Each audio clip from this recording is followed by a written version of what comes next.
Kristen McDowell with Vivo Pools and Vivo Spas in Southern California, and I'm going to show you how to replace the siding on your hot tub.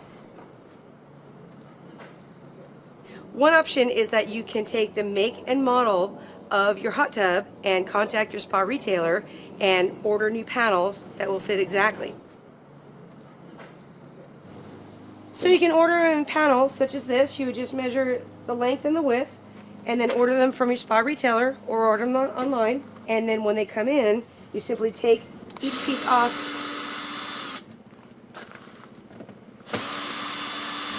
and then as soon as they come back in, you just simply screw them back into the frame of the hot tub.